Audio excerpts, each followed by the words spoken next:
ಸ್ನೇಹಿತರೆ ನಮಸ್ಕಾರ. ಈ ಒಂದು ವಿಡಿಯೋದಲ್ಲಿ ಉತ್ತರ ಕರ್ನಾಟಕದ ಒಂದು ಐತಿಹಾಸಿಕ ತಾಣ ಎಂದೇ ಗುರುತಿಸಲ್ಪಟ್ಟ ಹಂಪಿಯಲ್ಲಿ ಕಳೆದಂತಹ ಮಧುರ ಕ್ಷಣಗಳನ್ನು ನೋಡ್ಕೊಂಡು ಬರೋಣ. ಹಂಪಿ ಕರ್ನಾಟಕದ ಬಳ್ಳಾರಿ ಜಿಲ್ಲೆಯ ಒಂದು ಪುರಾತತ್ವ ತಾಣ. ಮಧ್ಯಯುಗೀನ ಕಾಲದಲ್ಲಿ ವಿಜಯನಗರ ಸಾಮ್ರಾಜ್ಯದ ರಾಜಧಾನಿಯಾಗಿತ್ತು.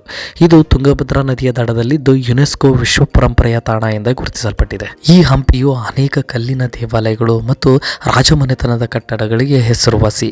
ಹಂಪಿಯಲ್ಲಿ ಕಾಣುವ ಪ್ರತಿಯೊಂದು ಅವಶೇಷಗಳು ಭಾರತದ ಐತಿಹಾಸಿಕ ವೈಭವ ಮತ್ತು ವಾಸ್ತುಶಿಲ್ಪದ ಅದ್ಭುತ ಕಥೆಯನ್ನು ತಿಳಿಸುತ್ತೆ ಅಂತಲೇ ಹೇಳ್ಬೋದು.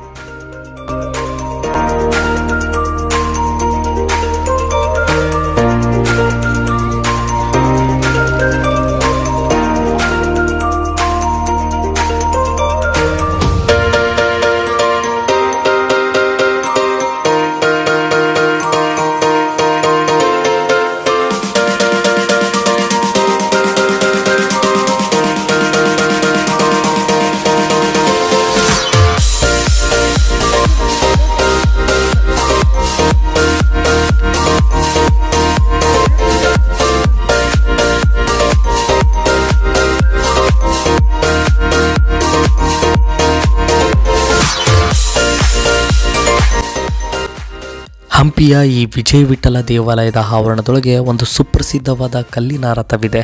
ವಾಸ್ತವವಾಗಿ ಇದು ಒಂದು ರಥ ಅಲ್ಲ, ರಥದ ರೀತಿಯ ಒಂದು ದೇಗುಲ. ವಿಷ್ಣುವಿನ ವಾಹನವಾದ ಗರುಡನಿಗೆ ಸಮರ್ಪಿತವಾದ ಒಂದು ಆಕರ್ಷಕ ದೇವಾಲಯವಿದು ಅಂತಲೇ ಹೇಳ್ಬೋದು.